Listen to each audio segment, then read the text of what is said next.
Hello, ladies and gentlemen. Welcome to my live stream. Yes, it's Navin. Today we are going to be playing Planetside 2. And as always with all my live streams, just give me a few minutes so that I can go ahead and ensure that this live stream is up and running as smooth as possible. And once I know that, we will actually start it.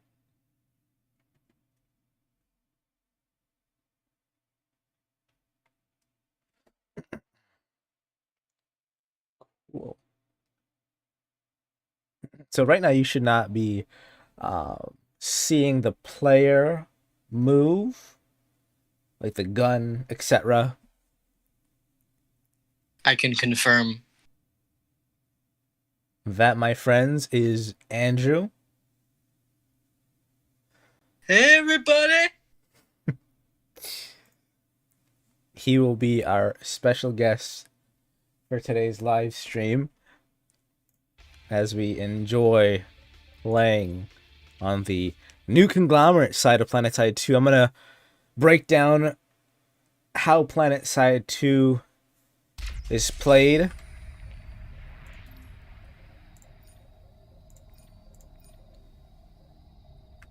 Just going to do a test shot. Oh, I can't even shoot in the lobby. Okay. Yeah. I hope it's not laggy. Oh, I'm at 40p on my screen. I didn't reset it. Let's see.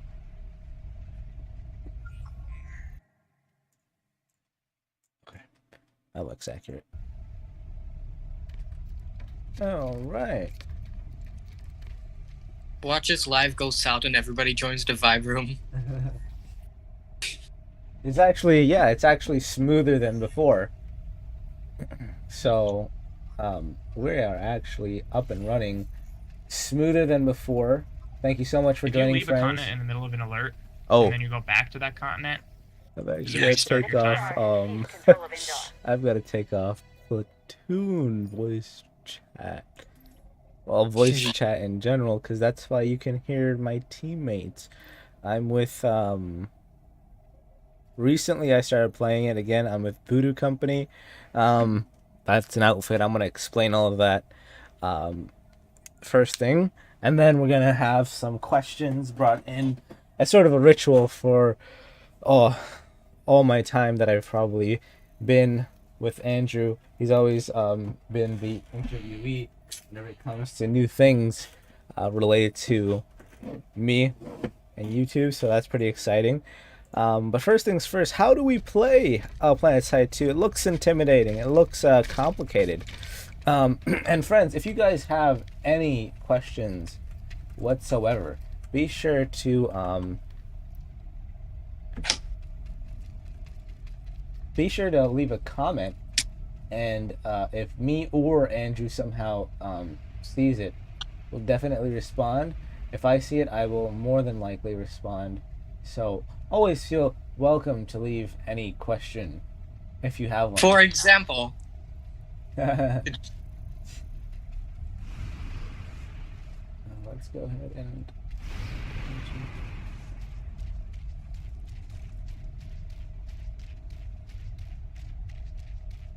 I actually am pulling up my chat so that if there is any questions. Is this a ritual or a cult? Sorry about that delay, Andrew. I don't know what it is. Honestly, I don't know what it is. I don't know if it's a cult. It feels more like a ritual to me than anything else. To be honest with you, I'm really not too sure about anything other than that. But it more than likely feels like a ritual. Definitely not a cult. Definitely feels more of a ritual than anything. But that was a unique question. Really cool. I like it a lot. So hey, listen, if you turn evil, just let me know. I'll give you more tips. I don't plan on becoming evil, but after seeing the motive of Dark's actual intentions, yeah, I might actually want to become evil. Just in the name of Dark. No. Just in the name for Dark. So for those of you who don't know who Dark is, Andrew has a channel. His channel will be linked in the description below after the live stream ends. And his channel is called Andrew Plays One. He does a bunch of movies, short films. He originally started out, just like me, he started playing random games, very pixelated movies. Eventually, he worked his way up to some high-class stuff, and his newest film, Nostalgia to Affliction, is coming out in theaters near you. No, not in theaters near you, but definitely on a screen near you. Definitely if you own a device that has YouTube on it, or even a browser, you're absolutely able to see his channel. And it consists, like I said, of those awesome short films, of quite a bit of movies as well that go in depth of how his quote universe is formed. In short, that's pretty much the shortest way I could describe his channel. It's a multi-universe consisting of different types of Andrews, whose motive is to eventually save all of the Andrews through the sole viewpoint of a few main characters, one of them being Normie, the one that just recently happened to take the spotlight in the I think it was 2 movies back, was Dark, and the creator, I don't want to give spoilers for anybody, but that's his channel. Really awesome stuff. If you guys want to go check him out, again, his YouTube channel will be in the description after this live stream ends. And now on to Planetside 2. So Planetside 2 is a very unique game. It has a bunch of awesome player mechanics, and just the storyline is not a huge storyline, but just the understanding of the game itself is super interesting. And so without further ado, let's introduce you to the 3 main I call them divisions. They're more of sovereignties, or more say groups that you join for your character to be part of. You have on the left of your screen, the left banner up there where my crosshair is, that's the Vanu sovereignty. That's one of the you can say groups, or how do I say it? I don't want to say outfits, because outfits are a different thing and I don't want to get you confused. Just know that there are 3 different main groups or nations you can join. Again, the first one is the Vanu. I'll get into what Vanu stands for, what they stand for, and what they believe in just a second. In the middle here you have the Terran Republic, and then on the right side, which is the player that the group that my player is part of, is called the New Conglomerates. And they're factions, excuse me, I just remembered it. They're all they're factions, and you join a faction. Faction is, you could just consider it a group, a big group, a huge group. In short, Planetside 2 is a massive multiplayer online battle arena, or player arena. And you join these factions to defend their, stands on the map.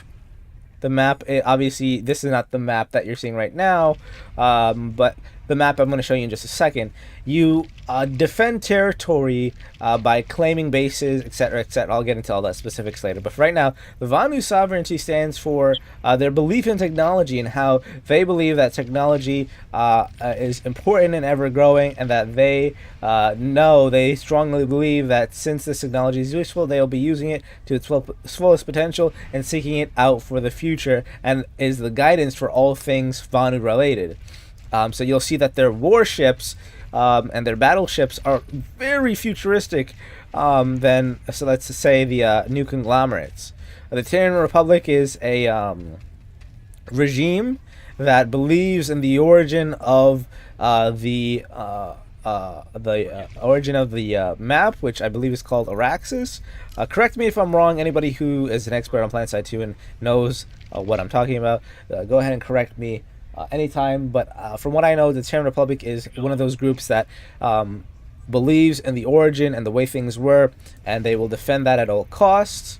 And the new conglomerates, which is on the right, they believe in freedom. They believe a free beggar is better than a cared for slave. So at that, you can see how the vibes are more, Americano than, let's say, sciencey. So you have a combination of, regime, freedom, and discovery on all three of the main factions. There is another faction. I forget the name, but it does require you to have a membership on Planetside 2 to unlock it. But besides that, Planetside 2 has these three main factions, which have been here since the release of the game, for you to choose from. They're great, and just because the other one costs a membership doesn't mean that you should go for it, because that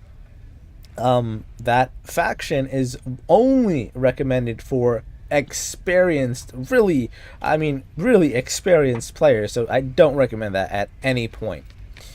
So what I'm going to do now is I'm actually going to redeploy into, and if it doesn't allow me to go through here to get into a map, I'm going to just do it manually through a terminal. So here we go. Okay, so if you can see here, we have a few maps available. I can't show you all of them because for some reason, because I didn't go to the terminal. The terminal I'll show you in just a second. But right now you're seeing two maps. You're seeing the Amish Western Warp Gate and the Ismir Northern Warp Gate. So I'm going to deploy to these warp gates and make you understand a little bit more of what these warp gates entail. Oh, it's actually full. Okay, I think there's a huge battle going on. That's why. Non-member wait 7 minutes. I don't think it's gonna take too long. I'm not too sure. I hope it doesn't. That's actually I will leave Q for right now, and I'll deploy a Esamir. Oh, it's even more of a wait time to deploy a Esamir. Hold up. Oh, that's crazy.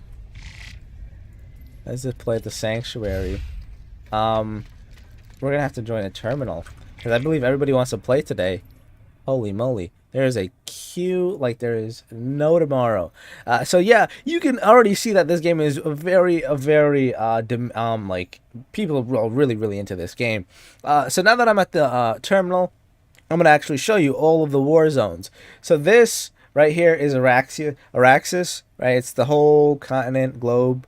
And on it are different areas. The first one is Indar, second is Hassan, third is Amrish, and the fourth is Asamir. And these three areas can be controlled, like you can see on the first and the second, by the Vanu Republic, the Vanu Sovereignty, the Terran Republic, and the New Conglomerate. Now, how do you lock a war zone? How do you lock an area on the continent to be controlled by a faction? Well, you have to advance on the map. I wish I could show you, but unfortunately I can't right now because there's so much people on the line to get in. So I'm going to try my best and wait on queue here. It tells me a non-member wait is like 2 minutes, some odd seconds. People join, they play, they leave. It's believe it or not, even though it's a massive multiplayer game, there still gets queues, which is unfortunate, but nonetheless, it is a part of the game.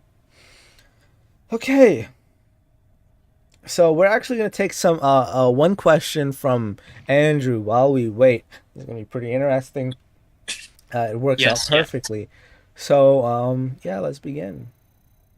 And these questions are not only directed to him, but for the viewer to, how do I say it, digest. I've been trying to not use that word, but I have to use that word. basically, this isn't his first channel. Like, he knows what he's doing. These questions are to reassure the viewer that he knows what he's doing. So, in terms of this channel and past channels, what are you going to do different in order to ensure not only great content for your viewers, but also for your enjoyment? Oh, good question. So just a backstory for all the viewers who come and go. Just know that I haven't heard these questions in advance. These are all brand new to me. So I definitely have not heard these questions until they are presented. I think one of the big things for me is knowing that what I'm doing first and foremost is going to excite me first and foremost, because if I'm not doing YouTube in a manner that I enjoy, it's definitely not going to be worth it for both myself and the viewer, because the viewers are going to easily see through that. I've had different channels before and I've done this same process. It's just that in times past, I know that the content I was putting out there wasn't the material that I wanted, and nor was it, some videos were up to the degree, some live streams were like really good, but the majority of the content was just there to be there and just cuz, and there was no real purpose behind it. I've always wanted to keep my channel up and running for a long time. I wanted to make something out of my channel. I wanted to expedite the process of making videos. And it was a big learning curve.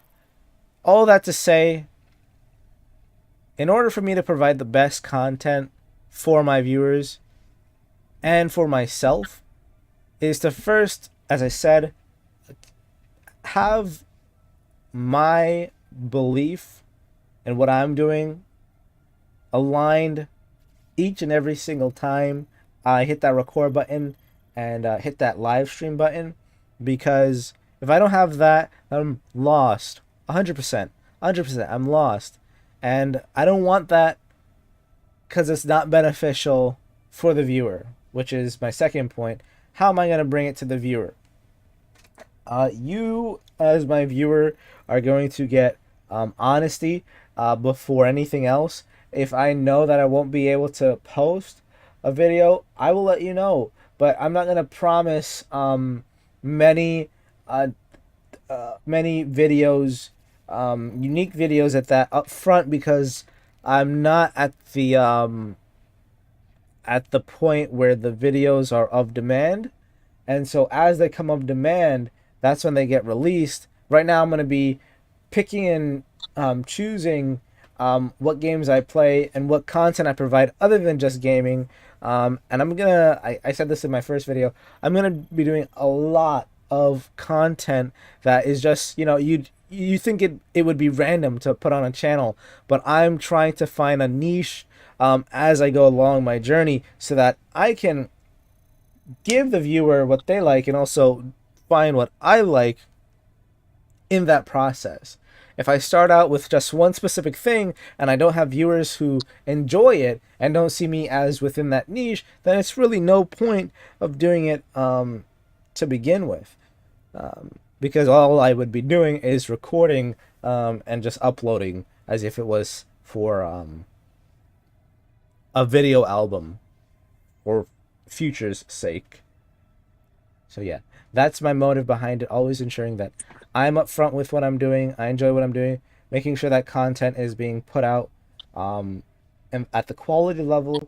But right now, as I mentioned, just taking my time, working out my details, being as upfront as possible with all the content that I'm uploading consistently, having different videos, making it random in terms of, gameplay and pre-recorded videos, and seeing where my niche would fall into. That's pretty much it for that question.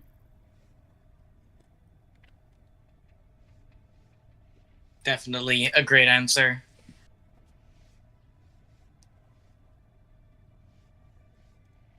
And the biggest thing too is every time I've started a new channel, I've always had the motive of making it succeed, but at the end, when I know I have to terminate it, it's because I know it's not somewhere where I wanted it to be.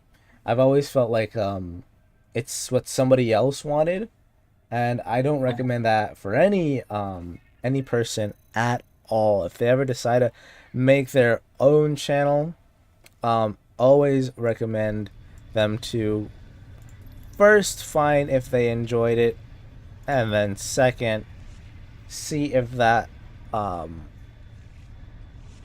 will be worth it in terms of YouTube analytics, whether you'll be able to monetize, making some sort of income off of the videos at least, and then move forward. Initially, it's obviously not about the money, but in all honesty, if you're able to make money and record the things and live stream things you find on your free time, then who's to say that it's not worth it? I totally find that idea behind it is worth it. I know for Andrew's channel, he definitely is more in the niche of doing it because he enjoys it more than anything else. So you'll find that he'll upload for the sole fact that it's what he loves, and I feel like for me that's still what I'm trying to find as it relates to at the same time building a fan base and income off of it if possible.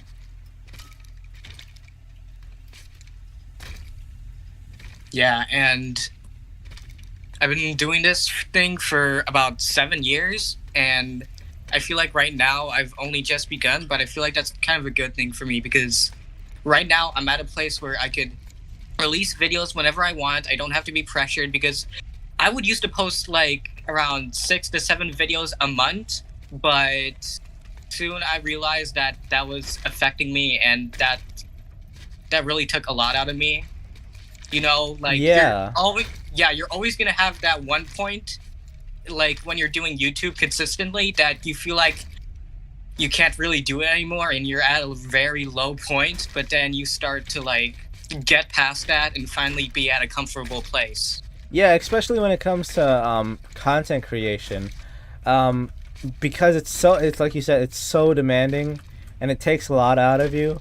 Like I know the amount of work that goes into a single, not even one of your short films. Let's say one of your movies, for example. I know the amount of work that goes into one movie is probably quadruple the time, quadruple the amount of work it takes to produce the average video that is uploaded on YouTube. So, and then you have to consistently pump, and your whole flow with your channel is to pump that sort of content out repeatedly on a yearly basis, again repeatedly throughout the year.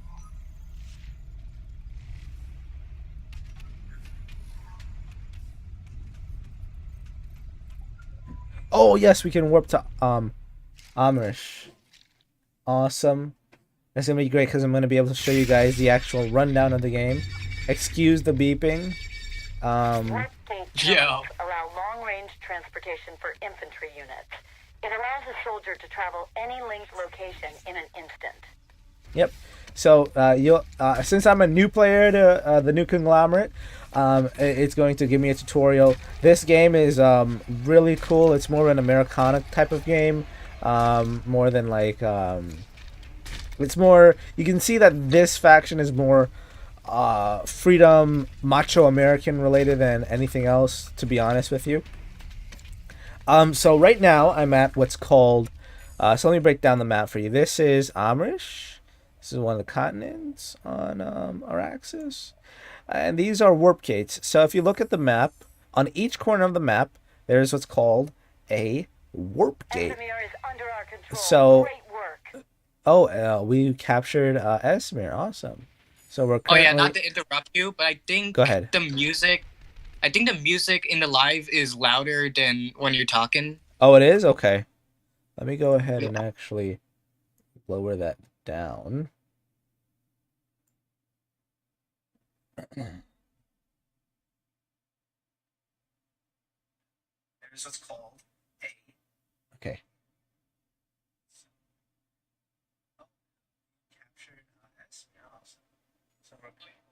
Okay. That should be better. I'm not too sure, but Okay. always let me know. Thank you so much. Oh wait, no, wait. It's my bad. I had a soundtrack playing on YouTube. I was. Okay. Oh my gosh. No problem. Okay, so like I was saying, Amrish has a its own warp gate, just like the two other factions on the map. And so you'll see that it's on the nearest corner of the map.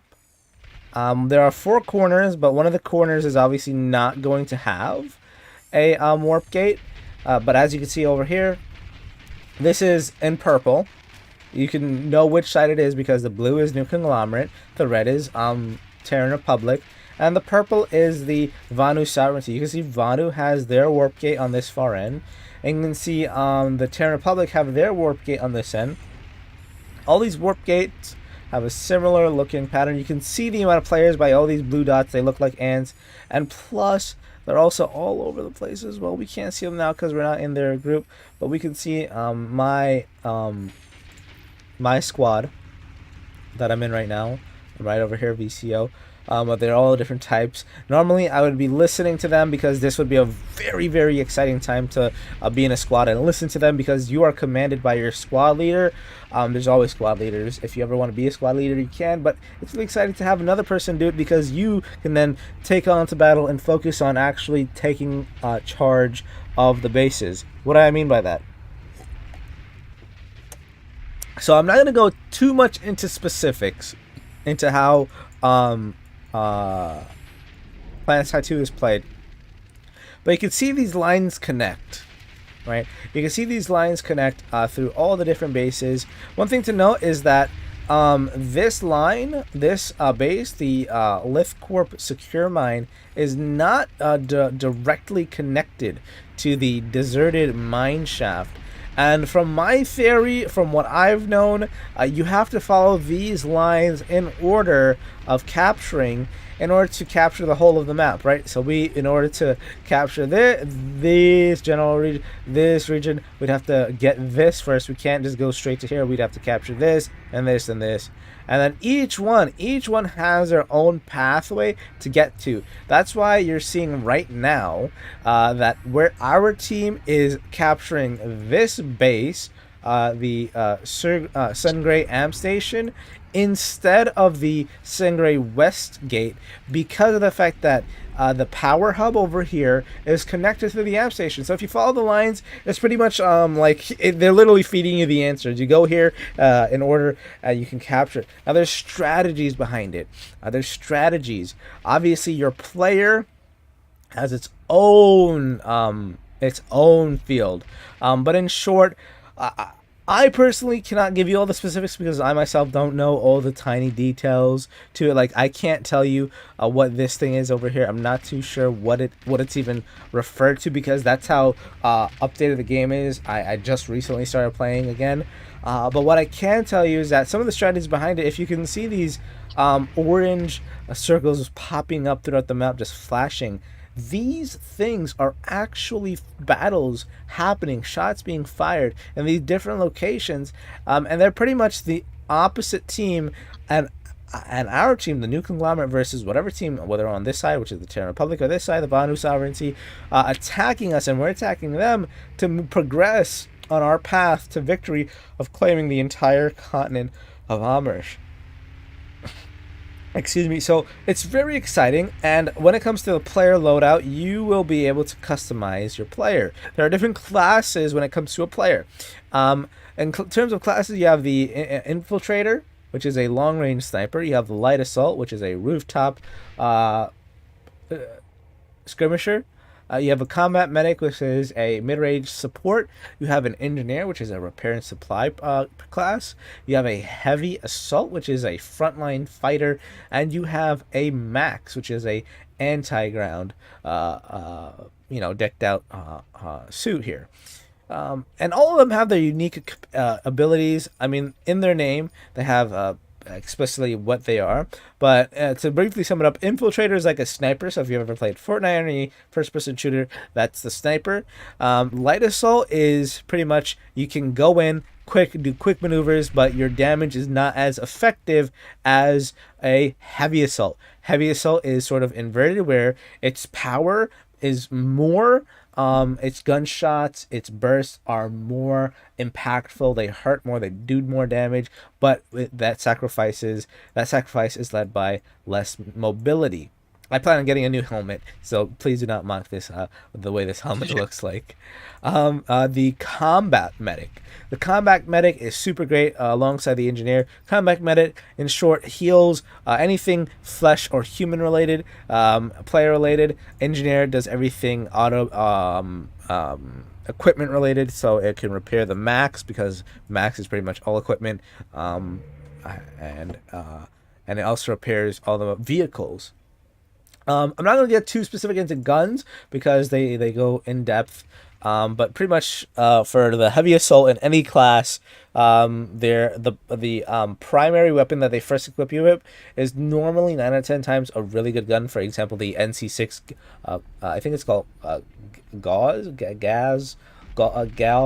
something like that. But I call it the NC6. It's always a great option once you spec it out. Mine isn't completely specced out yet. In terms of my abilities, I could probably put a suppressor, but it's not going to do as much damage. I've got a advanced forward grip to pull my thing down, which increases my control over it, because normally if it goes up when you start spraying the gun. My strike, I obviously have to upgrade my strike even more. This is just like a grenade launcher. A strike is just simply a grenade launcher. That is the third weapon slot. So you have 3 weapons for the Heavy Assault, 3 options for the engineer. Again, it keeps going on and on and on and on for even up to the sniper, even up to not even the max, excuse me, not the max. And you're able to predefine 3 different types, right? 3 different types until you are level 15. And then in order to get these extra ones, you have to be member. And yeah, unlocked in the depot. Down here you have a whole bunch of options where you can add more abilities. So on top of the regular ability to fire, shoot, etc., you're able to then add more abilities on top of that. Do you want to be able to have more protection when you're on the field? Do you want to be able to have your suit do certain things, like, for example, reduce the damage taken by small arms or heavy machine guns?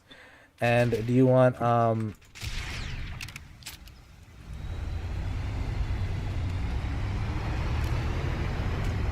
you see, he is VCO, and he is more than likely calling me to go onto the chat, but I am not going to, just because.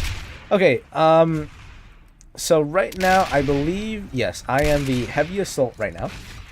And let me show you all the vehicles. It's not too hard to understand. These are aircrafts over here. We're first going to go to the land vehicles, or the vehicles with primarily wheels to have mobility with. The first one is the Flash. The Flash is like an ATV.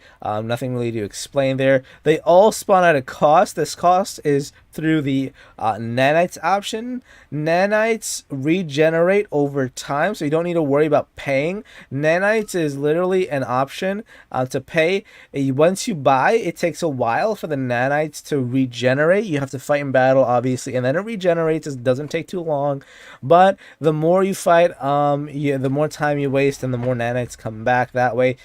Daybreak cash is simply like V-Bucks in Fortnite, and certifications are just things. I call them coins, but they're certifications earned through in-game battle. They're pretty much experience points. You can obviously customize your vehicles to have their own camouflage, etc., or without a camouflage. All up to you. And that's how each vehicle has itself and its abilities laid out. The Harasser has the ability to have 2 extra players inside, with one of them being a gunner. The Sunderer has the ability to have 2 gunners and multiple players inside of here being transported by wheels. The Lightning only allows you to have 1 if you don't have a gun at the top loadout. And you're going to have to obviously upgrade consistently to get that option on your tank. So yeah. Moving on, the Vanguard is, well, this is the Lightning is only one. Excuse me, the Vanguard has 2 for the new conglomerates. It's more tank related. The Vanu Sovereignty, where I was before, is more futuristic. It's not even a tank. It's like a floating thing. So that's pretty cool.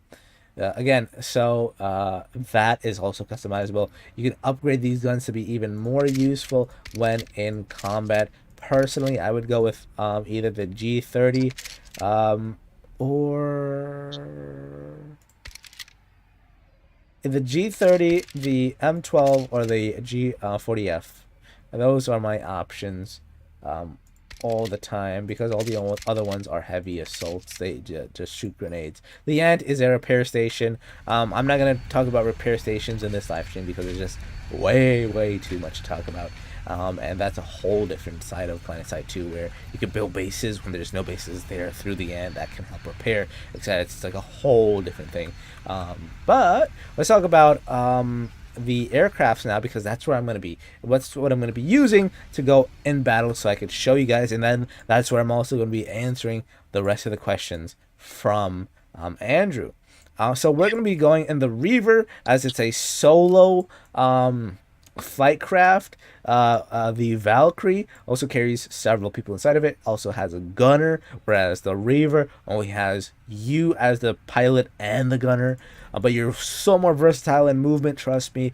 A Valkyrie, same mobility, but you're actually more predefined to much more open spaces, where there's the Reaver. You're more able to get into those tight corners that Valkyries and Liberators and Galaxies can't go to. The Liberator is even more huge than the Valkyrie, but I believe it's even more. It has one more gun on the back that can carry a few more people on it as well. The Galaxy is the largest one on all factions. Each faction has their Galaxy, has their Liberator, has their Valkyrie, has their own different type name initial vehicle with the 1-person loadout.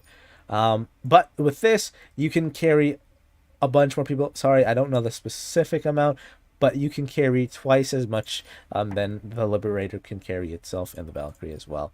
This is at the cost of movement, but you also have an additional 4 guns to protect the Galaxy when you're in combat. So that's also a great thing. Keep in mind, you're gonna have to have a separate person for each and every single one of these guns, even on the Liberator, even on the Valkyrie. So keep that in mind for all the extra guns. Okay, so we're going to spawn in a Reaver, and you can see right now this is what the Reaver looks like. So cool. Very cool. And I'm moving around in the Reaver. So I'm pressing spacebar to move up, W to go sort of forward, S to go backwards to bring me not backwards, but backwards position. Obviously, if I turn right, it doesn't like tilt to the right. It moves the entire vehicle to the right. And if I move with a D, excuse me, that was left. This is right. It's moving me to the right. And then I'm using my mouse to do finer movements. Like if I was to move left, instead of moving static left on the x-axis, I can actually tilt like a plane and go in that direction way quicker. Keep in mind that this movement is very demanding, so you're going to want to have your sensitivity up. But no more jibber jabber. We are actually going to start moving. If you press shift, you can use the boost. So we are going to stay around in this local area and answer any questions that Andrew has. Yes. So this question is in particular to the channel name. What made you choose your name as the name for this channel? Very interesting question. So my channel name has been changing, as most of you already know. It's changed quite frequently over the years. Who's ever seen my channel in the past, who's ever subscribed. The reason for this is because it's more unique to me than anything else. It's my name, it's my legal name, it's the name I've grown up with besides my call name. And I felt like it was time to claim it. There wasn't anybody else with a YouTube channel with the name Navin as the first option, surprisingly. So I chose that because if I ever get an award or if I ever get recognized, I'd be proud, more prouder than Thinkers Talk or anything else. Yeah. I'd be more prouder to have it be called Navin than anything. And I just like having the uniqueness of the name. Right now I'm flying upside down, so that's pretty cool.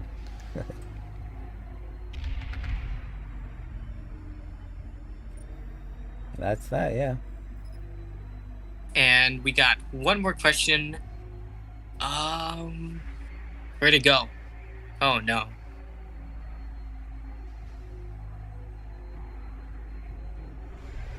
Okay, found it. How are you going to experiment with your channel? I think you already answered that, but this one can add on. And are you going to have a feature that defines this channel? Can you say the first one again? How are you going to experiment with your channel? How am I going to experiment with my channel? Well, again, you like you said, and like I said, I'm going to try my best to sort of try different things, first and foremost, in terms of gaming. Try different games, and then have so many options to the point where, as you can see, I'm being attacked right now.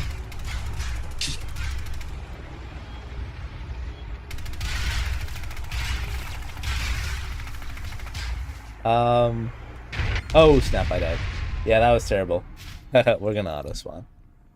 But yeah, just try different things, and as I'm trying them, find out what my niche is, and then if my niche is, working out, then I'm more than likely gonna stick with it all the way through, 100%.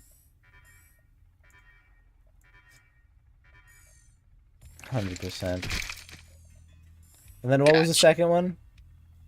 Are you going to have a feature that defines this channel? Am I going to have a feature that defines this channel? What do you mean by that? Like, I have my films and stuff. Like, are you going to have just something that defines this channel? Maybe a symbol or something? I'm not too sure, honestly. I'm really not too sure. What I do know is the Tree of Life is the first symbol, and there's a meaning behind it. But in terms of content being a symbol, I haven't found that yet. I'm still trying to find it. I want to make something out of the channel, but at the same time, I want to make sure that that something is worth the time of my viewers. Where is that person? How many?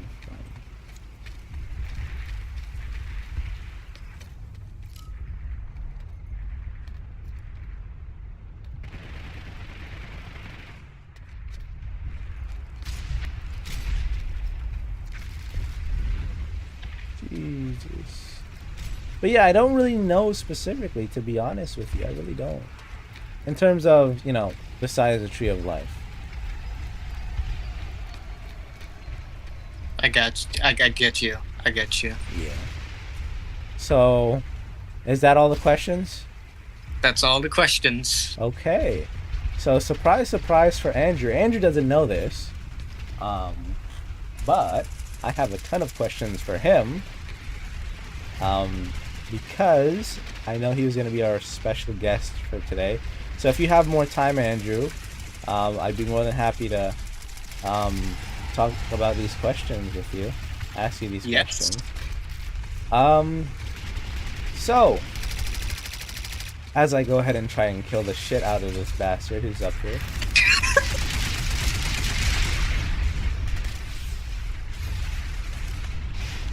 So the first question is, where did...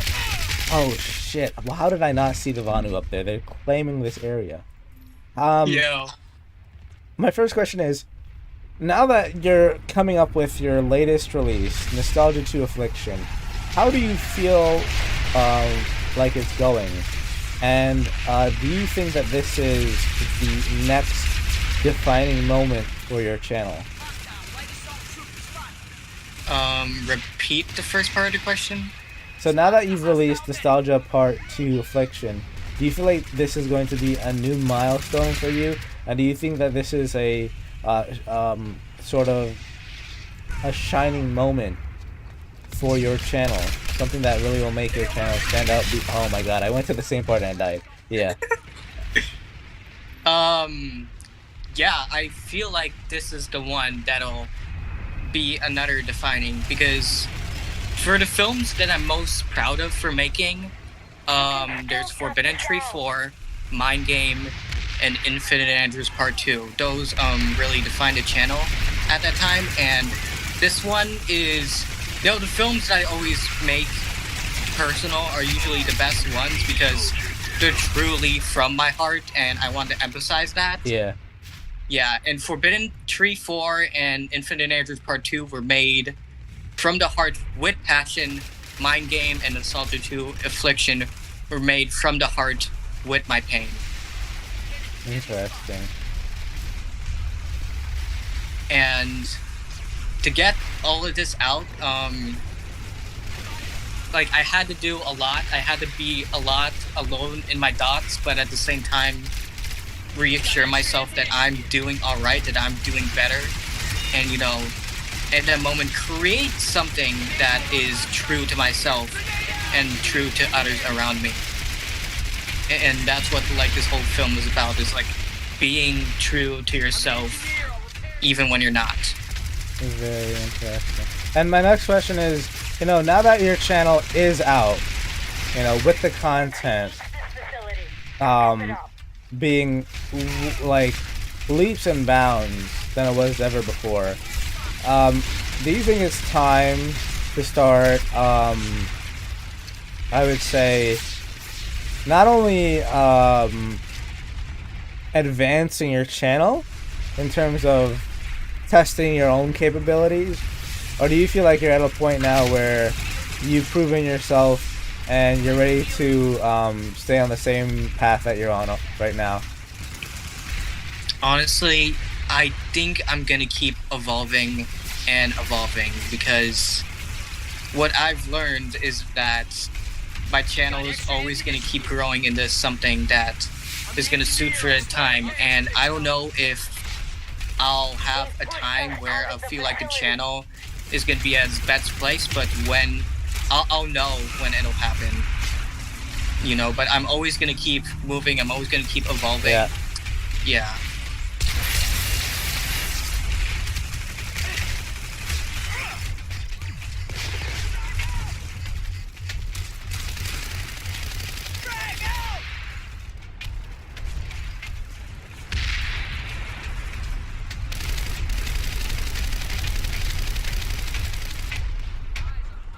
I need to head back out into there. My next question. Oh, it's claimed by Vanu. Shit. Crap. I didn't even know it was claimed by Vanu. My bad. My next question. No, actually, what do you think about Nostalgia 2 Affliction? Give us your thoughts. As the director, you know, it's over 50%, it's over 80% complete. It is from what you've told us. And what about Nostalgia 2 Affliction do you find the viewers are going to be most excited to see? I think they're mostly going to be excited for the dialogue, because the dialogue in this I've really riled up. As I said before in one of my videos, it's going to be consisting of, like, lines and quotes that I've actually said, so I think that's one of the key things that people should look out for. And Also, the way the shots are set up and everything is definitely something that I've been preparing and keeping focus of, because now I've noticed things that I never noticed before, such as the reflection in my glasses and the way the setup is shot, like symmetrical and everything. So Interesting. I think when it comes to it, my skills have evolved. Interesting. You know, and we've seen that firsthand too. Not only as, you know, longtime subscribers, but we've seen that time and time again, where you've learned to adapt in the craziest of conditions. And that's always been a good thing. You know what I mean? Like, you've always been able to prove yourself time and time again. I think that's one of the, you know, the most any YouTuber, especially in your genre, can ever do. Yeah. And now this film does have a lot of themes about the past, something that I've tackled before, but the thing about this film is it's talking about it from a different perspective. It's like, oh, how your past always keeps coming back. It's a recurring theme. You actually talked about, I'm sorry to cut you off, but you actually talked about that there are some extremely emotional parts of this film that oh yeah, that are deeply connected to your real world experiences, and that just makes this film that much more ready to be watched, per se. Yeah, because of the fact that you've already been through this, and you're wanting to learn more. Not only learn more, but give more to the viewer. Yeah, and that just goes to show, betraying me as I'm not a perfect person, you know. I just got my things. We all aren't perfect. That's another thing. We all aren't perfect. Yeah, we definitely got our moments, but I think the best part about this film, and I think what's gonna make all of this satisfying, is seeing the ending after, like, going through all of those scenes. It's definitely been something, and I had to kind of stop myself recording because of certain lines I said, and I'm like, wow.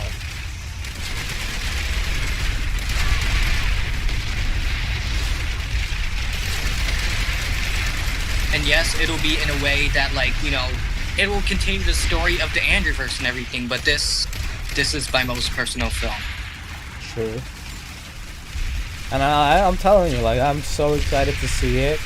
I literally cannot wait. My next question is, like, in times...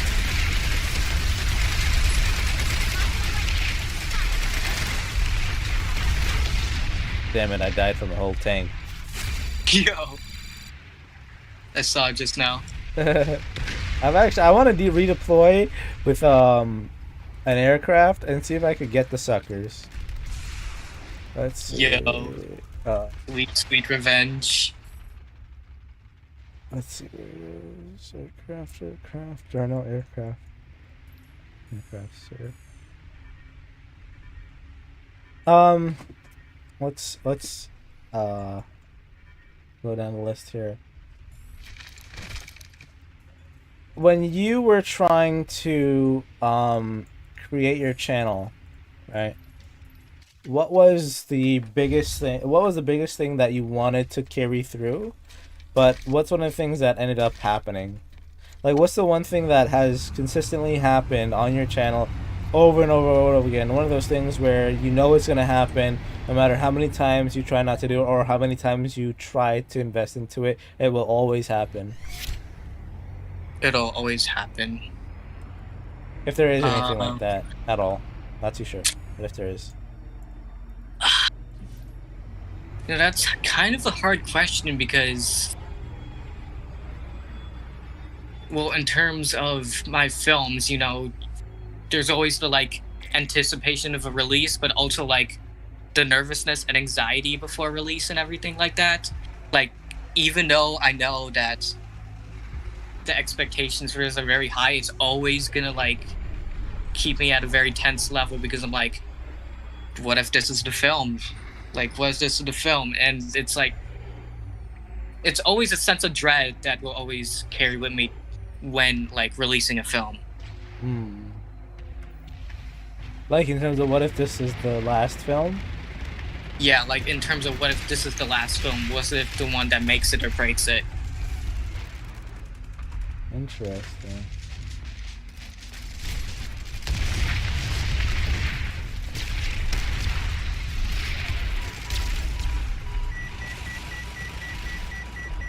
Actually, I felt that same sense of dread when recording my first video ever because it's like I didn't know what I was doing, but at the same time I was like, I needed to do this because at that point I was at a very low point in my life. I moved from a great 4 years of friendship. I was missing them a lot that day. Nothing was going right that day, and I just decided to hit record because I needed that escape. So you would say that your channel is more of an escape than anything? Yeah. I think a lot of us try to find that, and I think you found that in your channel, and it's made your channel what it is today. Another thing that I wanted to ask, when it comes to you finding your motive behind your new films, what is it? Because a lot of your films carry off of the last, but especially when it comes to nostalgia too, there's always this one part in terms of you attaching yourself to it in a very specific and vulnerable way that is so unique to that film that I think, especially with the trailer, that I just had to ask, where do you find your motive behind these large-scale movies that you produce? It's always a sense of my imagination, my daydream, and real life. It's always a mixture of those. Whenever I'm like dozing off, whenever I'm listening to music, I always get inspiration from something. So, and then I have it like carried on to my mind. I let it linger on for a while. I'm like, what if I could do this? Like just from like a film title. Like me and my friend were discussing my, at the time, new film Parallel Andrew, and then he mistakenly said Infinite Andrews, and that just gave me an idea. And actually that happened today as well. My friend, we were discussing something and she said a title name and I was like, wait, I have an idea for that. So it's basically a mixture of everything that I get inspired by. And it definitely takes time to get inspired by something and bring that idea to fruition and write out like what kind of story you want. To carry off of, you know, what you write, what is your process when creating a script? This is the big question I've been waiting for. No, the process is definitely something very unique for me. So I go ahead, I write down the ideas in my head on like a piece of paper or something because I want to document it on paper, and then I go play around with those ideas. And, you know, as the script develops, you know, it changes over time. So not every idea is gonna come. And so with it comes multiple drafts. And then I write the final script. But even then, when it comes to filming, the script changes. 80% of No Man's Land was changed. So 80% of that script was, I mean, the main ideas were still there, but certain lines, certain character motivations, a lot was different. And that's a thing I usually do in my films. Is like whenever I'm like not satisfied with something, I have to improvise on the spot. And right now, even for this finale, I'm thinking of ideas that I never thought about before. I'm like, this would fit in really well. And I also have to consider the previous films and the consistency in those films and how it pairs up. It's really a long process of thinking and calling that. It really is. the process is the biggest thing that'll get you to. That process, especially with your films, Yeah. it's a level second to none. And the more you progress that process, it's just gonna get level to not only what the pros do, but like what the what people who enjoy what they do on a professional level are capable of. Yeah.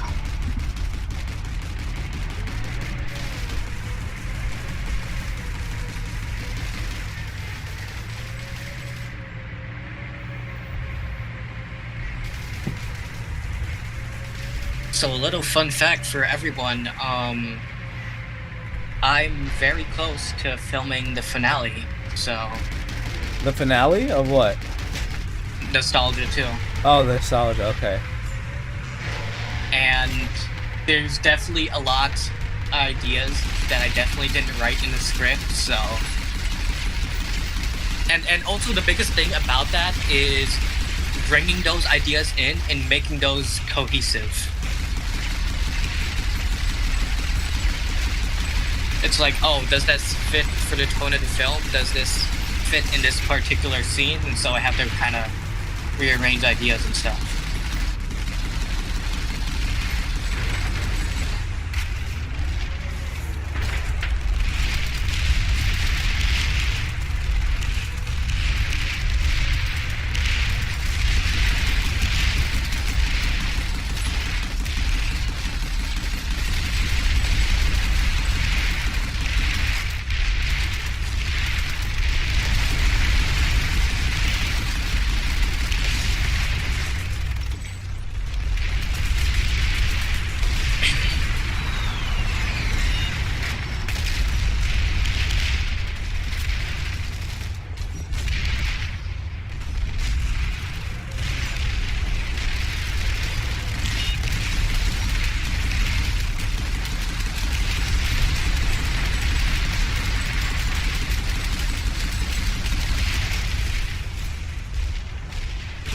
How often do you find yourself like gazing off into the distance, trying to figure out a new concept? Oh, all the time. All the time. It's just like whenever I'm just in my zone, I'm just like, what can I do next? What is gonna be the next thing for this universe and then for myself in general? Like, what am I dealing with at this point, or what can I be inspired by? It's just always this strong process that really gets to you, and you try to find inspiration in everything at that point. Like, you go to conversations, everyday life, just anything to pull out just to get that one scene you've been playing in your head over again and again and again. And for sometimes you could get lost in it way too much. Sometimes you could forget where you are, and then you have to start off from square one again. And that is probably why some ideas didn't see the day of light. It's because I was probably dazing off too much. What's one of those ideas? Can we learn about it? Let's talk about an early one. This was in 2014, and I was gonna record this with a school iPad somehow. It was called The Room. It's basically a precursor to Trapped in the Bathroom, only that the setting was a room. Yeah, so the concept was some unknown figure trapped me in a room, and I had to find my way to get out. I mean, that's kind of the basic premise of Trapped in the Bathroom, but it started with a room. Oh, you know, snap, we're getting shitted on from the top. Yeah. Holy snap. We're just getting demolished right now. I actually filmed for the room, even though it had no script. And It was about 56 minutes long, if I can remember. So legit, I was literally making a film without knowing that I wanted to do film. So it was right then and there. Interesting. Oh yeah, and if anyone wants to know in terms of marketing for my films, you know, it's definitely like release a few posters, release a few trailers, get people excited about it. But this time I've been doing something a bit different with this film. You know, I've done the usual poster and film trailer releasing, but I've definitely teased myself with like, oh hey, I started with an Instagram post in January 15th, an idea sparked, and I'm like, I had to get it on record. And I kind of want to make this marketing a bit mysterious, but at the same time, you know, it slowly progresses, you know. As the tone of the film progresses, you know, the tone of the marketing progresses as well. So, I'll tell you a few ideas. I have another trailer planned. I don't know when, but as soon as filming's 100% done, another trailer will come out. There will kind of be a behind the scenes. I say kinda because honestly, I don't know how to describe it. You'll just have to see it to find out. And I posted memes about my films, so, and you know how people love memes. There's one that I posted. She asked me if I pray every day. I said often. Yeah. And that's how I release stills from the film. It's like, oh hey. And in terms of the update video, I release a clip, so I'll be releasing more clips. Nice.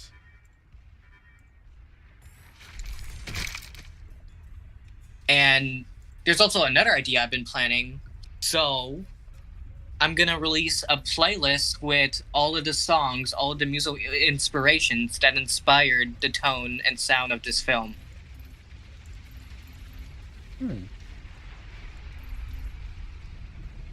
Probably have a video where I'll probably link it. Then people could listen to that, see where I got my ideas from. We got our... Oh, I'm sorry to cut you off, but we got our own... I don't know what the hell this is called. And I don't know how to spawn into it either. Which is the crazy part. I'm trying to spawn into it so bad. The map looks like it's about to combust at any second. I just want to take a glimpse of it. Ah. Nice. I'm actually going to want to grab one of my aircrafts. And hop up there with them.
I would love to learn how to spawn on one of these things. I just don't know how. Are you watching it, Andrew? Yep. This is my first time like ever like seeing this since the gameplay is so new. Yo. They haven't added this. Oh, that's pretty cool. I'm a few seconds behind, but I can still get to it.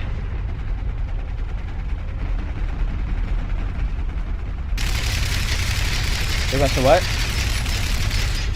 I'm a few seconds behind, but I can see it. Oh, yeah.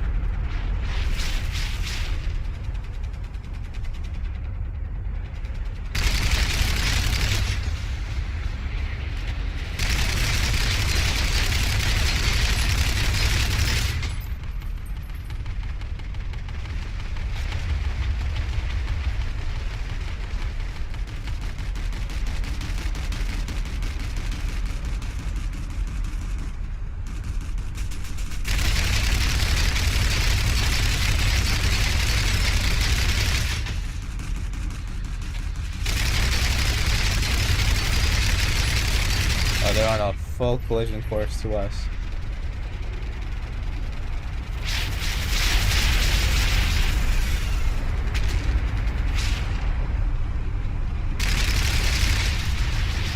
Oh shit. Oh my god, bro. He killed me! Oh my god. Chill. I don't know, how do I spawn into it?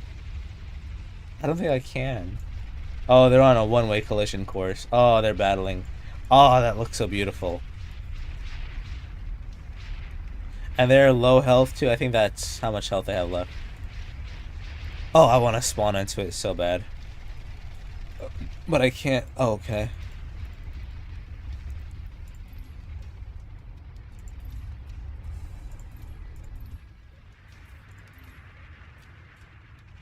Seeing this gameplay actually reminded me of something. Oh my gosh. Oh, I gotta tell you about this. What? So back in 2017, well, this idea is scrapped now, obviously, but I had the idea. It was like a series where I get transported into different games. I had to figure out like how to play the game in order to get out of it. Oh my gosh, that was a thing. And the thing is, it was set up in the 100 subscribers special. It literally started with me and Simran in Roblox and then in Minecraft, and that was going to be like the starting point, but it never happened.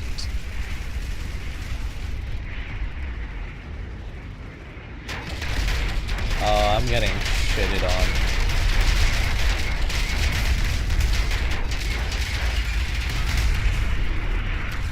Yo, I can see it right now.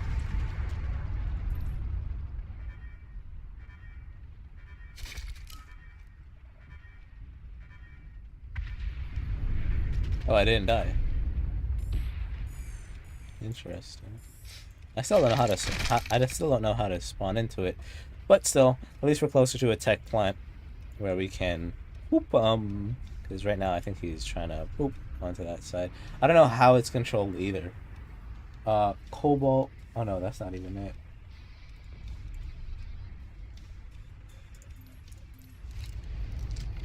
It's moving, so I gotta move quick.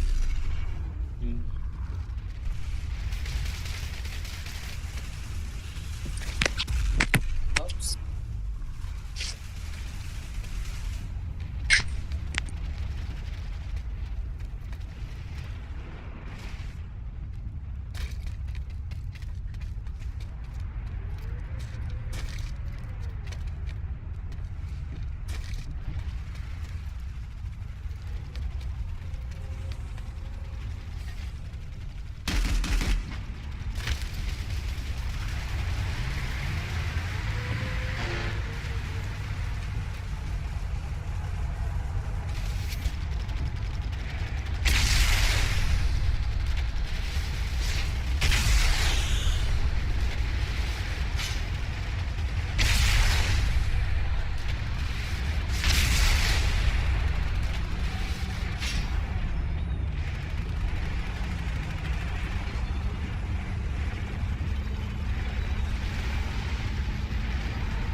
This thing moves fast as hell.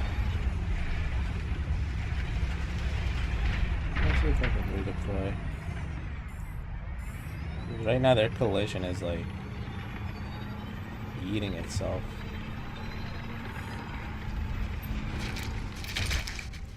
I don't even know if here can do. I think the Cobalt Communications can get me in.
Yikes.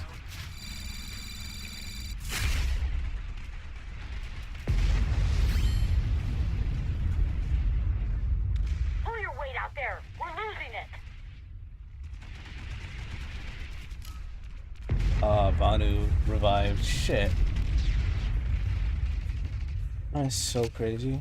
You are in a restricted area. The enemy has taken the facility. They just took it over. Stop capping.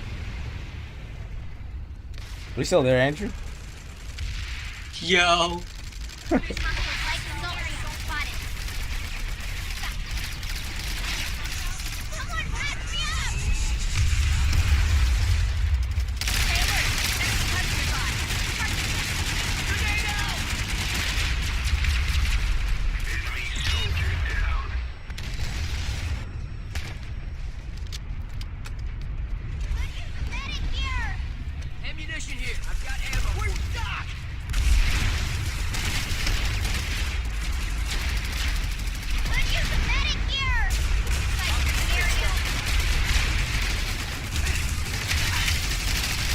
Where did he come from?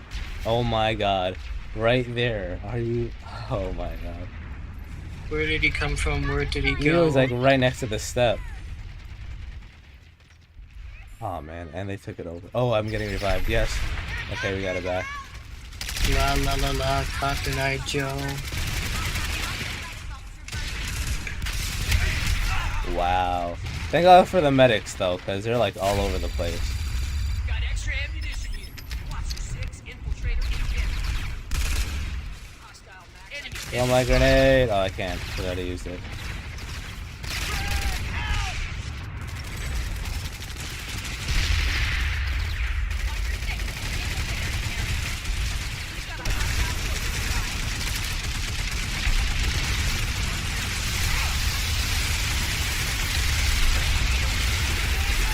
I'm just throwing in a crossfire shot.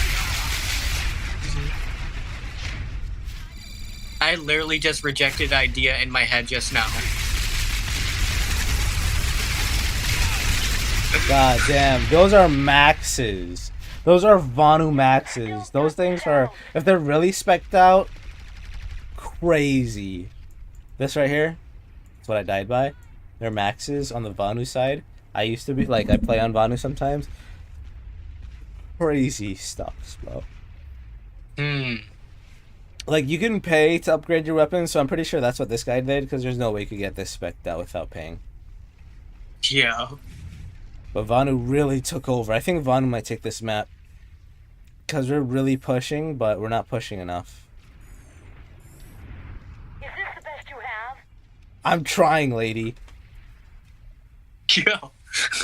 Yeah, like right now, if you see on the bottom right where it says region, where it says Cobalt Communications, right now, allies detected 12 to 24, enemies detected 48 to 98. So we're really losing. The population in there is 82% Vanu, 18% new conglomerate. So we are just not falling behind.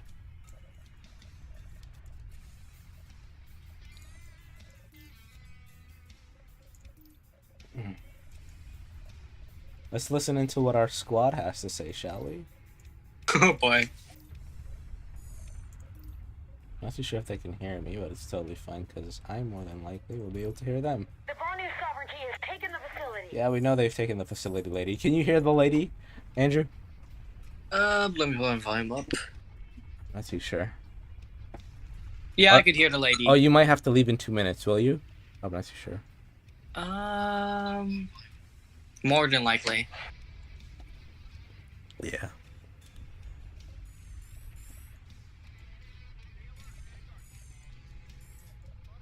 Alright, so I'll let you go now then. Thank you so much for joining us on this live stream. And Of course. we will definitely have more of you returning sometime in the future. Until then, Hopefully. take care, my friend. Take care.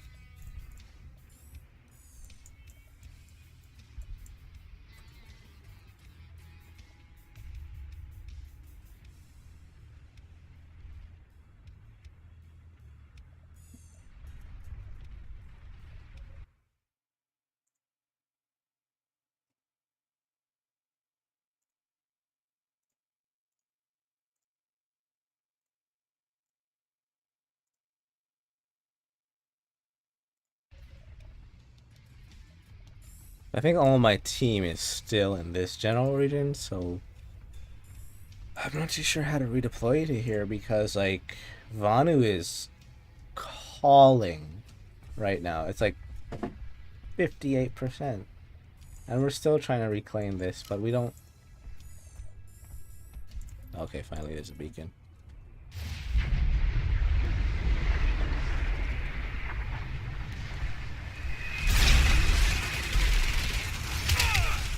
What the hell? It's like they're hauling behind, but you can't. I just have never had an eye. Oh, there it's there.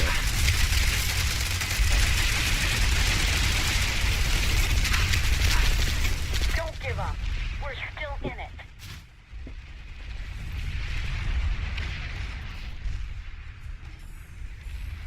Of course, yeah. I'm a noob. There's no question about it. I am a noob. Like, the red, you can see all the enemies. I am a noob, but the other thing is, like... Oh, am I able to... Let me change my gun loadout so that... Let me see if the suppressor would work.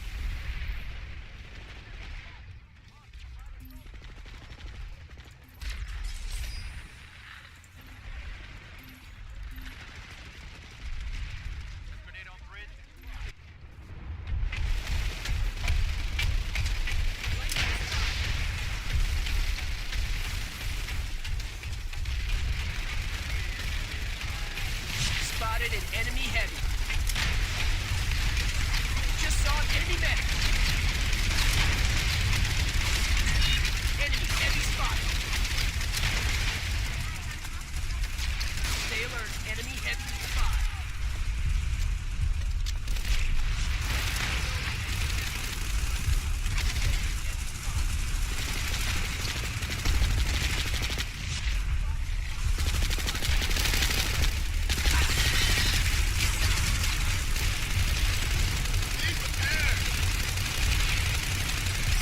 Someone patch me up!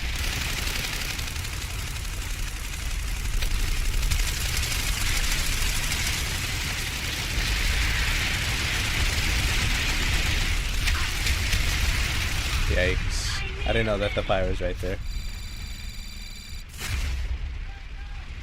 I'm actually gonna help them out with medics. They need more help with medics than anything.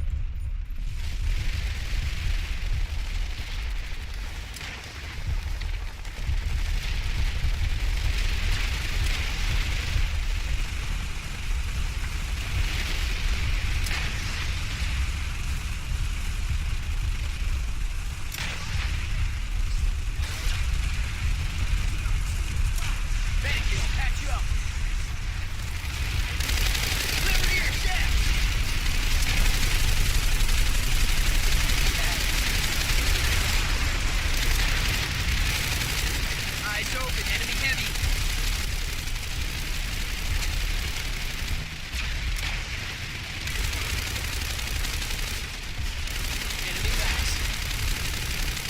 Time to close the deal.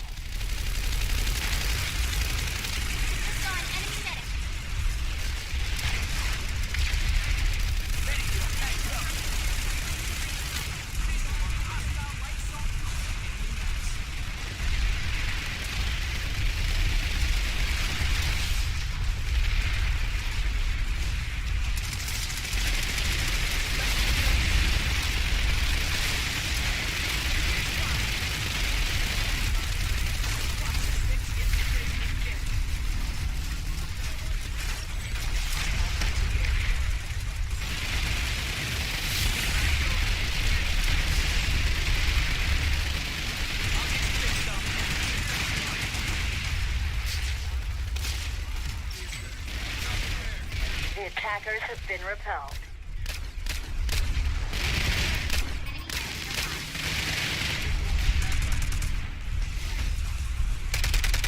I've got ammo for you. I'll get you fixed up. Eyes open, enemy heavy.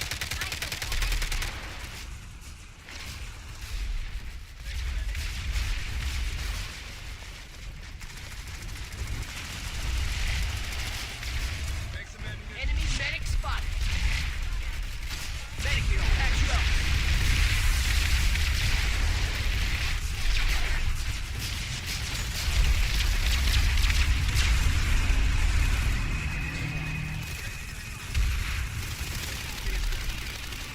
I owe you. Got him. Got ammo for you here. Medic here, I'll patch you up.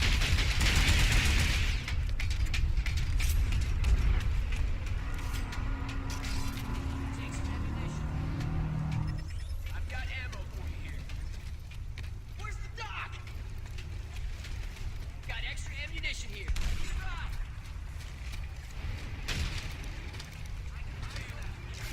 Enemy light assault.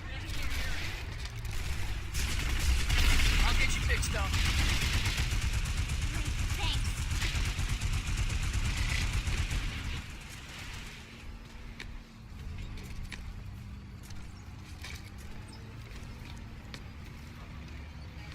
You got it, boss.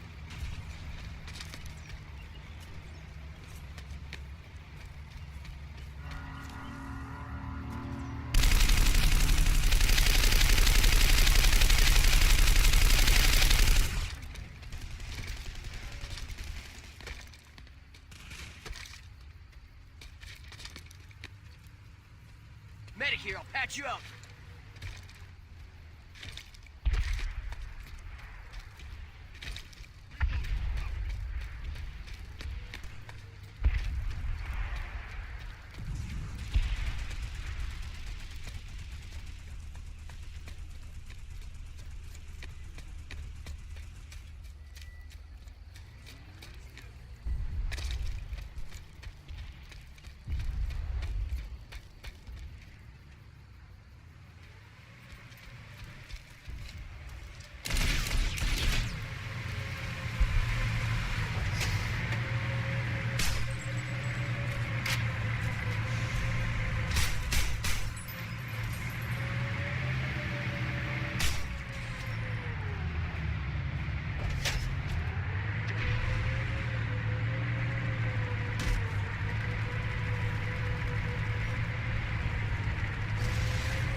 We're getting it. We're getting it. Take some ammunition.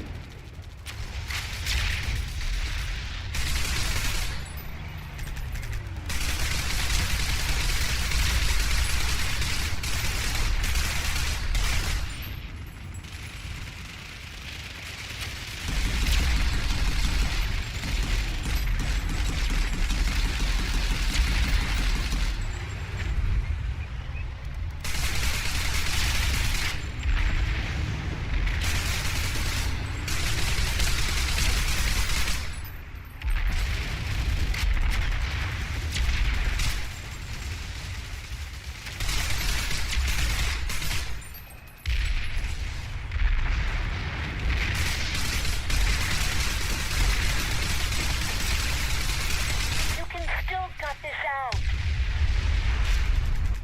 I'll start repairs.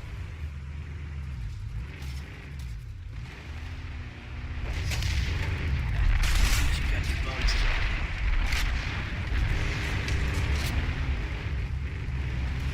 Cease fire! I'm a friendly!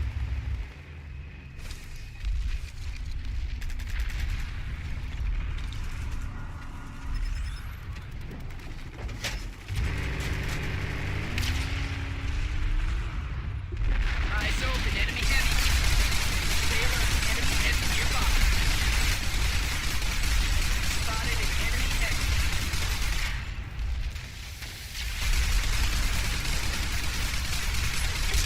Enemy heavy. Start fighting for real at any time now. Stay alert, enemy heavy nearby. Eyes open, enemy heavy. Eyes open, enemy heavy. Enemy heavy spotted. Spotted an enemy heavy. I'm in zero.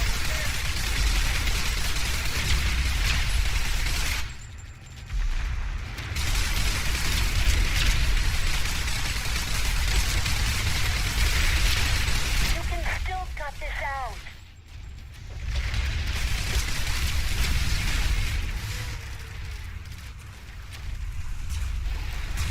Start fighting for real at any time now. I've got ammo for you here.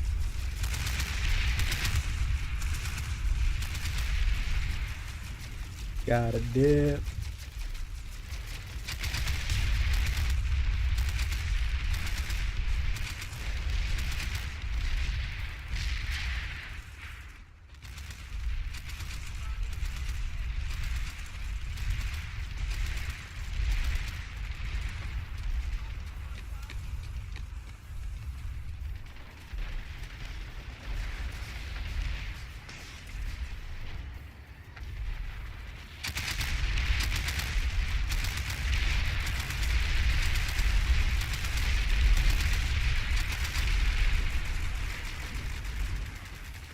The Banu sovereignty has taken the facility. Yikes. It's like they're holding on to this point. Everything went on them. And they took back Cobalt. Which is crazy. Because we're trying to get back Scarfield.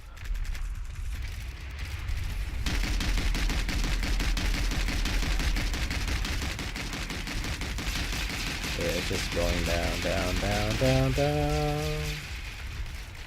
And she's gone.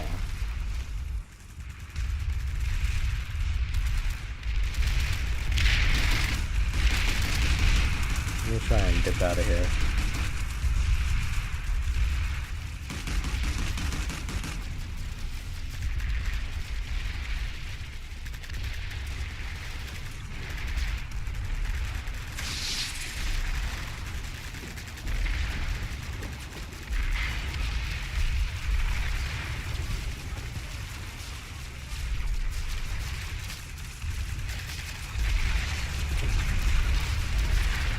Okay. I've got to redeploy to where the action is. Because I know my teammates probably need me somewhere here. Yeah. And we got a beacon right here. Say less, excuse me. Oh, we don't have a beacon there. Okay. Get close to the center. These medics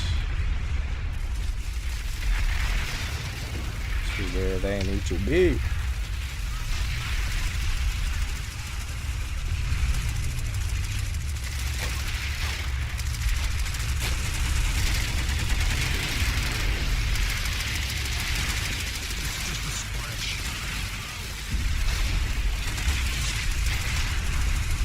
Here, shoot more of them.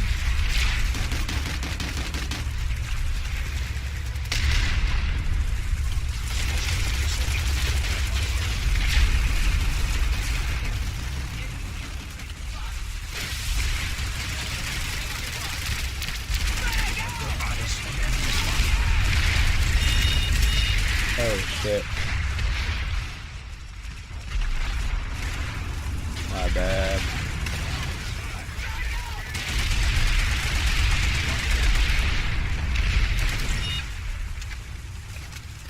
I'll get you fixed up.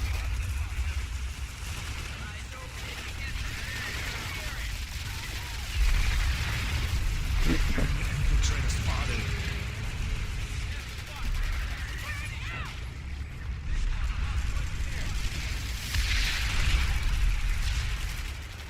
Eyes on enemy mag riders. Let me heal you.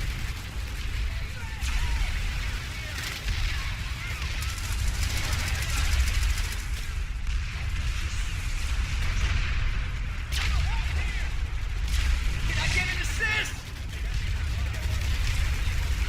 Medic here, I'll patch you up.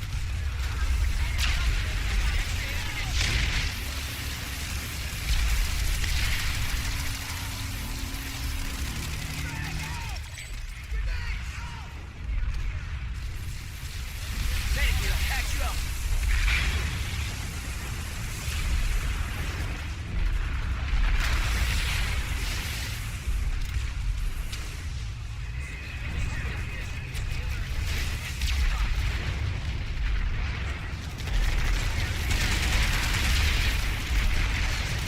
I can heal you.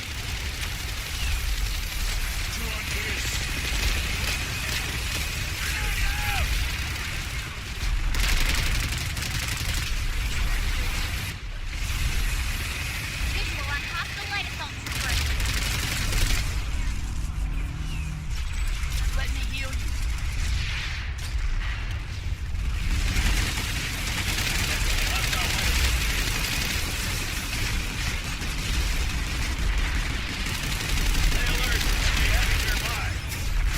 I'll get you fixed up.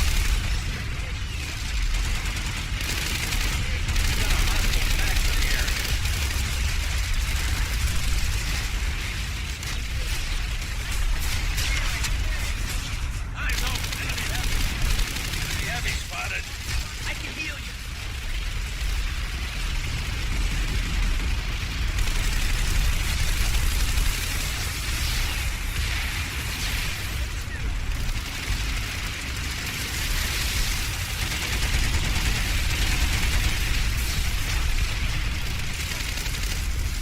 I'll get you fixed up.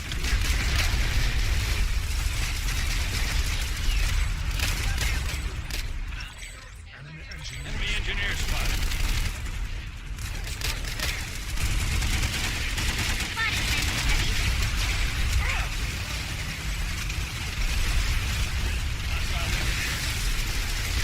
Medic here, I'll patch you up. I am just healing for days.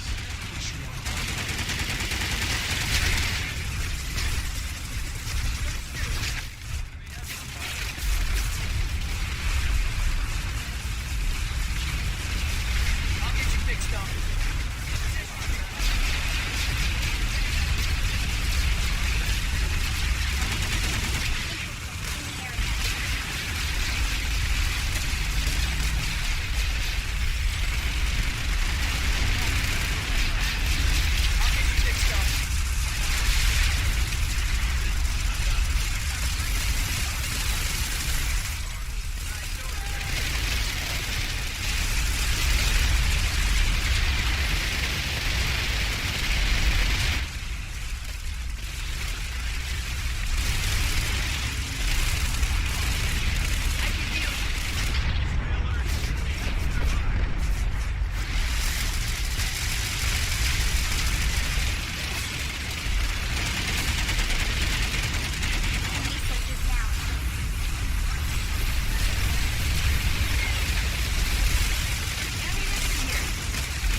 thin.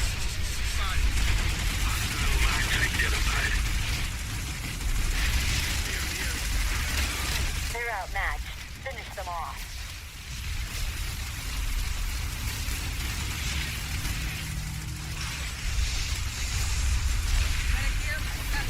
I can heal you.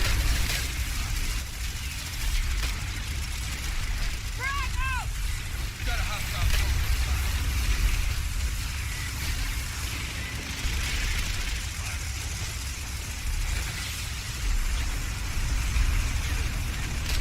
I'll get you fixed up.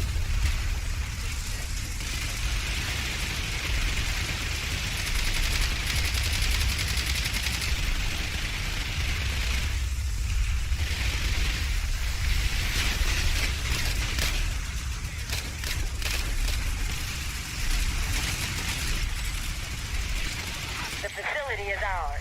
Yeah, sir. I think that was because of me. I said healing at this point, but nah, it was everybody. I can heal you. Gotta move in closer to heal more. Hella deads, hella deads. Medic, I'll patch you up.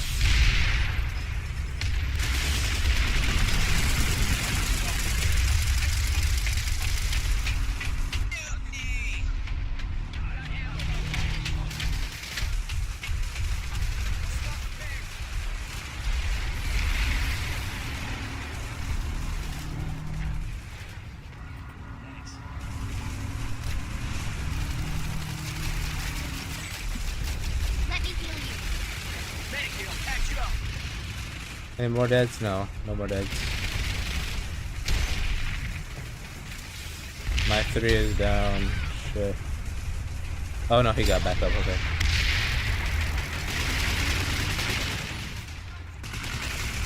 Medic, I'll patch you up. Let me heal you. A medic healing a medic.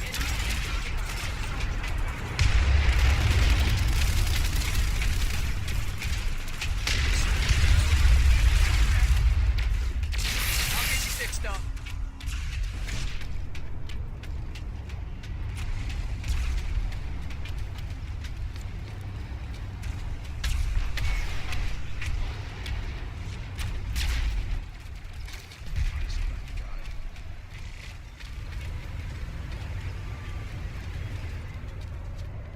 Okay.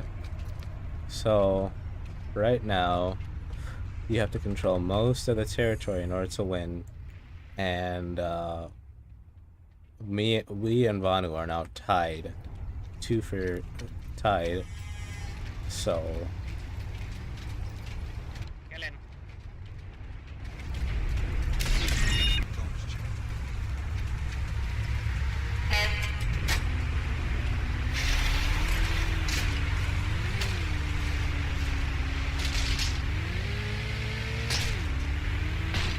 we are headed.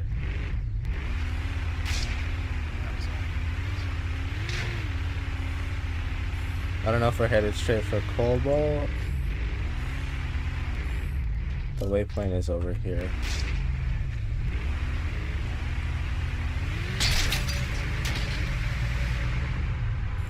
Oh, we have a whole army headed in for both West and... So we did get Scarfield. We just got Scarfield. We're working on it. They've got 35 and we've got just a few minutes left. So we're really trying to haul ass now.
Take you, bro.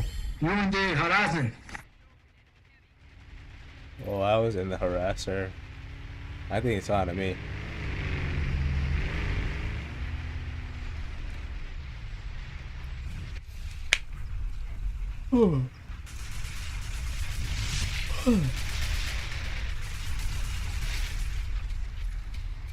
Can't go wrong with a combat. That is. I'll get you. Enemy Sunderer spotted.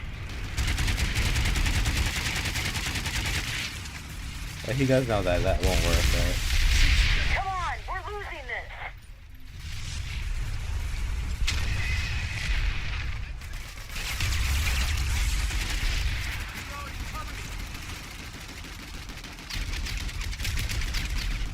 Located an enemy Aw, man. That sucks.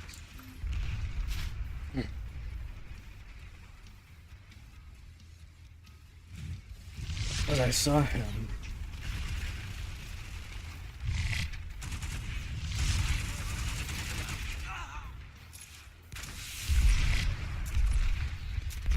I know he's back here.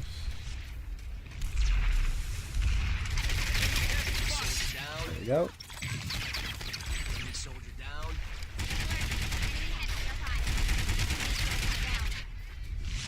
I just keep reloading. I don't know why.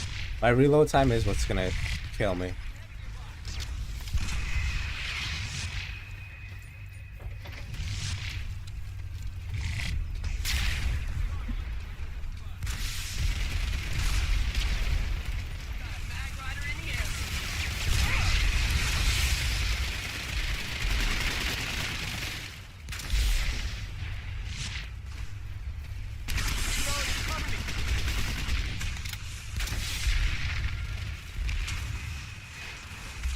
The Bonu sovereignty has taken the facility. Yeah, we're definitely gonna die.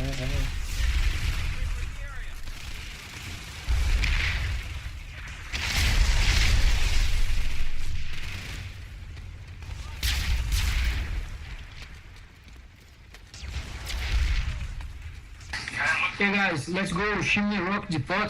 We just need one more territory. We have a hot spiral here.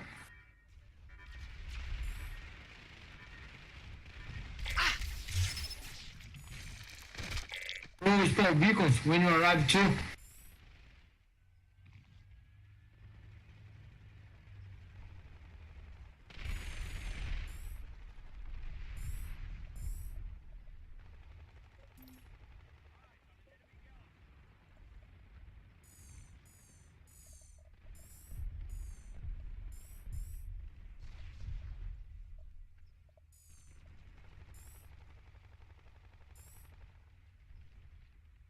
I'm trying to find a beacon because even platoon lead is there.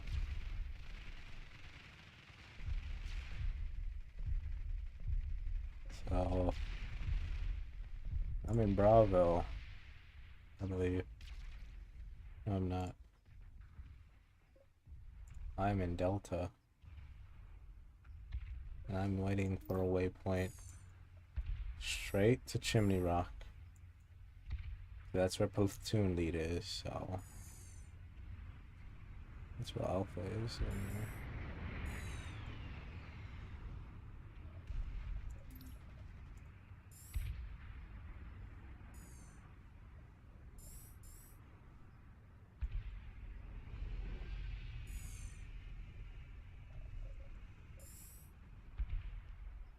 they can't all be walking back in 1 minute. That's crazy.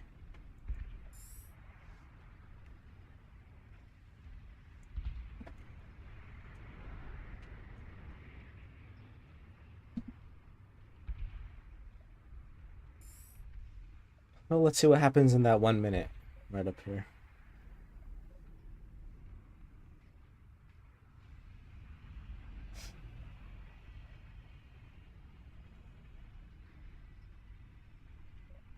I don't even know.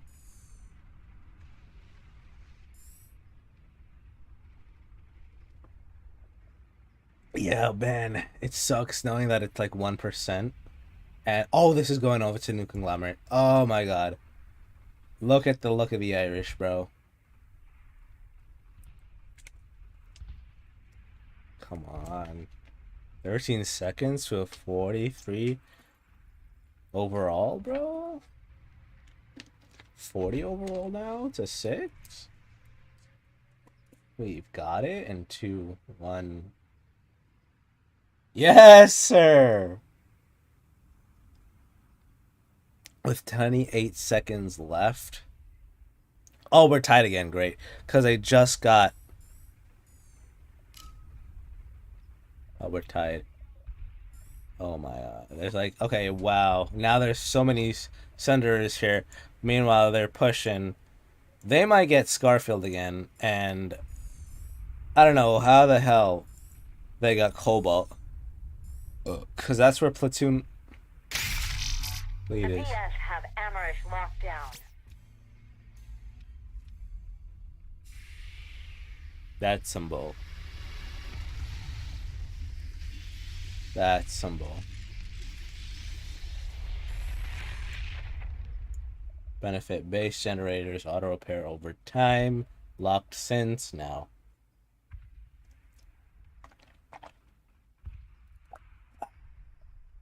Isn't that something?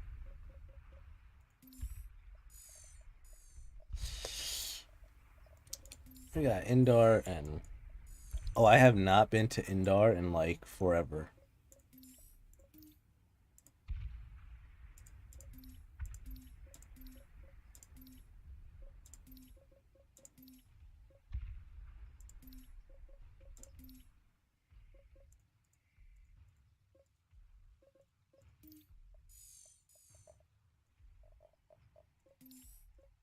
A platoon is going to Indar? Okay.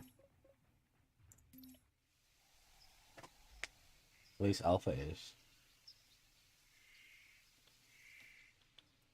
I hope. I haven't been to Indar in like forever.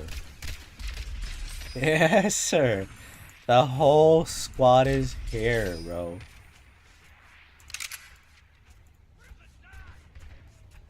Alpha Commando, bro.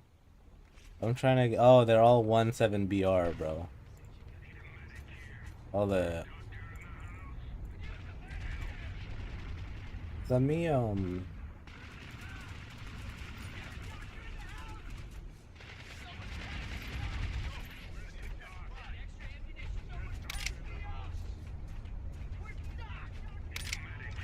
Where'd it go? Oh, man. It just left as soon as I asked for it.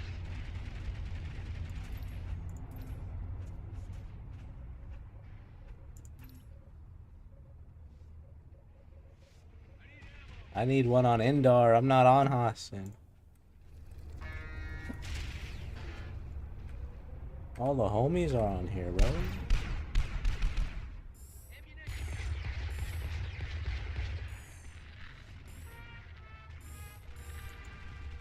These lobbies are crazy sometimes, G. Charlie. Amherst. No one's on Amherst. This is Indar, right? I don't know what I'm on. Yeah, I'm on Indar.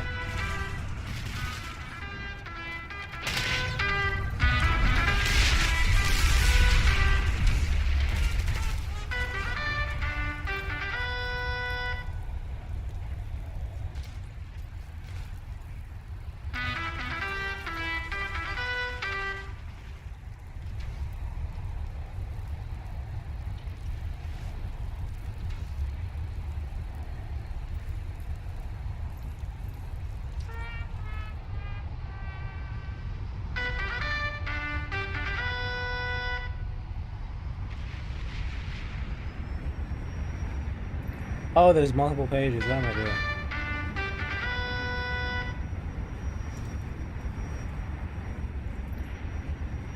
Oh man, I think I missed it. Dude, I don't even know where.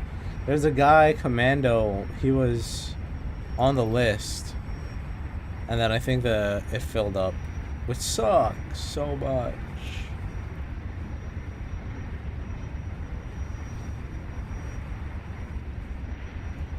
They're like none on Indar.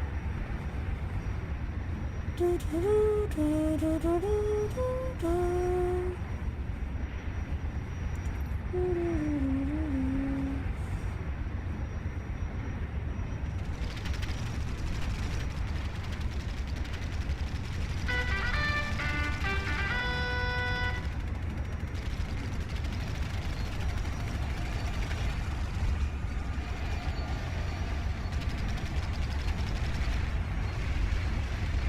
mosquito spotted.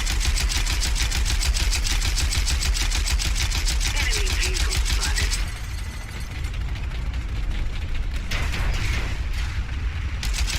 You've got this. Don't let up.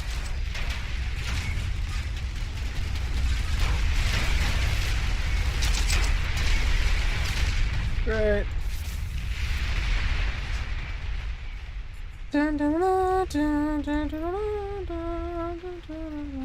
There's literally not on Indar. I think. I don't know.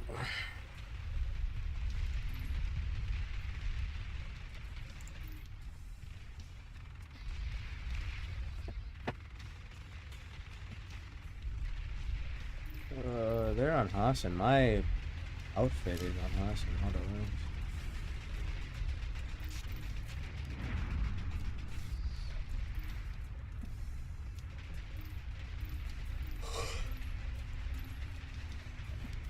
Oh, this is in 1 hour. This seems way more interesting than.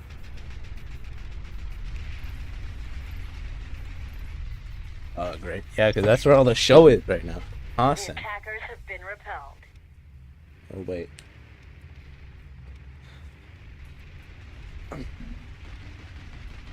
I think for my friends, I will end it off here for today. Thank you so much for joining me.